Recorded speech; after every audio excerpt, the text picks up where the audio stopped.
जय रघुवीर समर्थ. माझ्या या जय जय रघुवीर समर्थ या चॅनलवर तुम्हा सर्वांचं स्वागत. आपण काही दिवसांपासून दासबोधाचे वाचन या माझ्या चॅनलवर करत आहोत.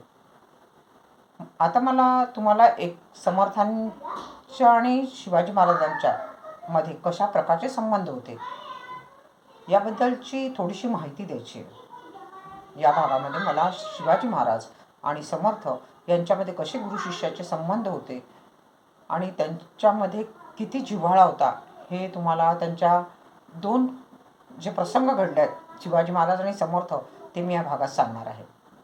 आपला दशक पहिला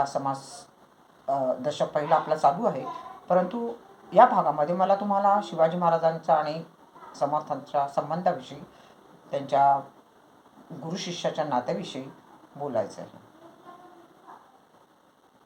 एक दिवशी शिवाजी महाराज आणि समर्थ दोघांची भेट झाली. शिवाजी महाराज समर्थांची भेट घ्यायला आले. त्यावेळेस शिवाजी महाराज थकलेले होते, चिंताग्रस्त दिसत होते. समर्थांनी ते जाणलं की आपल्या शिष्याला काहीतरी झालेलं आहे. निर्भीड अरण्य होतं ते, तिथे त्यांची भेट झालेली होती. आजूबाजूला झाडीच झाडी होती.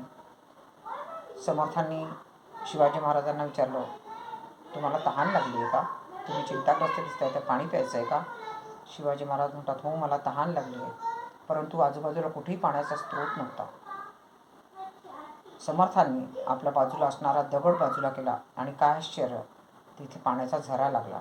समर्थांनी ते पाणी आपल्या शिष्याला म्हणजे शिवाजी महाराजांना दिले. कुबडीच्या खाली त्यांचा तो दगड होता आणि म्हणूनच ते ठिकाण कुबडी तीर्थ म्हणून ओळखले जाते. म्हणजे आपल्या शिष्याला चिंताग्रस्त का आहे, त्याला काय झालं आहे हे त्याच्या चेहऱ्यावरून समर्थ जाणत होते.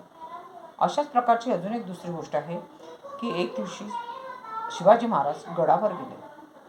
गडावर गेल्यावर आपला शिष्य आलेला आहे, राजा आहे. त्यामुळे समर्थांनी गडावरच्या आपल्या इतर शिष्यांना राजेशाही थाटामध्ये जेवण बनवायला सांगितलं. राजा आहे, या मुलखाचा राजा आहे, तसंच जेवण त्याला भेटलं पाहिजे. आणि खरोखर गडावर राजांना आवडेल असं सुग्रास भोजन बनवण्यात आलं. राजांना आश्चर्य वाटलं की गडावर काहीही सोयी नसताना एवढ्या सुखसोयी आणि आपल्या जिभेला तृप्त होणारं असं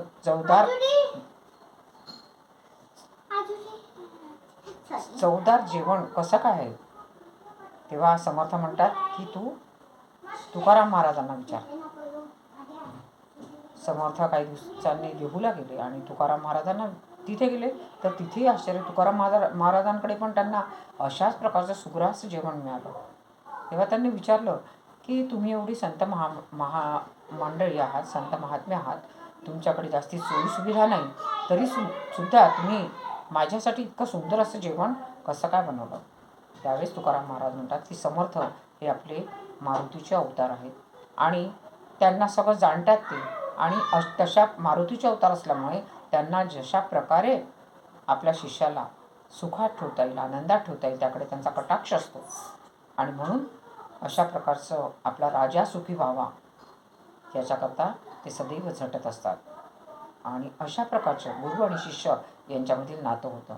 या भागामध्ये मी थोडंसं त्यांच्या नात्याविषयी सांगण्याचा प्रयत्न केलेला आहे. तुम्हाला जर माझं चॅनल आवडत असेल तर त्याला लाईक, शेअर आणि सबस्क्राईब करायला विसरू नका. धन्यवाद.